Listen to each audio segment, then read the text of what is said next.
di semua tempat dalam politik ini kan perlombaan aja kan. Berlomba-lomba siapa yang paling dekat, kan? Yang paling bisa diandalkan gitu ya, yang paling cepat aksesnya kepada kekuasaan atau otoritas kekuasaan dalam ini presiden.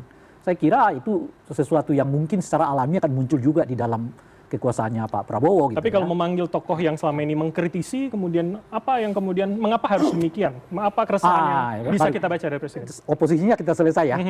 Kenapa tiba-tiba diundang gitu?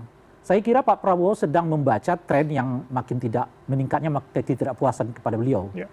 Jadi tren ketidakpuasan itu lalu kemudian mendengar bahwa ada pertemuan orang-orang yang sebelumnya ini kan ada pertemuan mereka tuh banyak sekali gitu. Oleh karena itulah kemudian diundang ke istana gitu. Nah di dalam kerangka itulah Pak Sapri mengatakan ini tokoh oposisi gitu ya, meskipun kemudian dibantah oleh Pak Prasetyo itu bukan oposisi gitu. Jadi artinya apa gitu? Artinya Pak Prabowo selalu merasa ada sesuatu yang membuat dia galau gitu. Ada yang kurang maksud Anda? Bukan dengan kurang, komposisi selama ini? Galau. Ini saya kira ya tipikal Pak Prabowo hari ini beliau masih pidato lagi kan. Demo boleh tapi merusak asing, merusak itu anti asing ya kan. Selalu ada yang terselip di dalam dirinya itu perasaan tidak nyaman gitu. Dan ketidaknyamanan itu sebetulnya bisa bersumber dalam internal dia, tapi kemudian dilempar keluar sebagai isu publik, bukan sebagai isu publik, sebagai seolah-olah persoalannya ada di luar tuh. Padahal boleh jadi itu ada di dalam. Contoh misalnya begini ya. Singkat Bang, contohnya. Contoh nih, soal malam ini yang mau kita diskusikan reshuffle.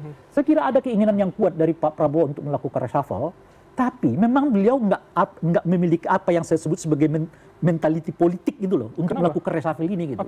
Nah itu efeknya kemudian keluar gitu loh Pak. Jadi keluar itu kemudian itu tadi ada asing gitu. Padahal sebetulnya beliau tahu persoalannya ada internal, tapi beliau sendiri nggak punya mentality politik untuk melakukan perubahan. Jadi maksudnya yang ditembak sebagai asing itu siapa? Bukan ke situnya. Itu efek dari menurut saya beliau dia tahu persoalan dia di dalam. Tapi beliau nggak punya mentality politik untuk menegur orang-orang yang di dalam ini. Dan apalagi menggantikannya dalam konteks reshuffle. Bahkan menegurnya saja menurut Anda? Contoh paling konkret soal ini adalah soal Kapolri. Sudah sejak Agustus orang meminta Kapolri ini diganti, tak pernah sampai sekarang diganti oleh Pak Presiden.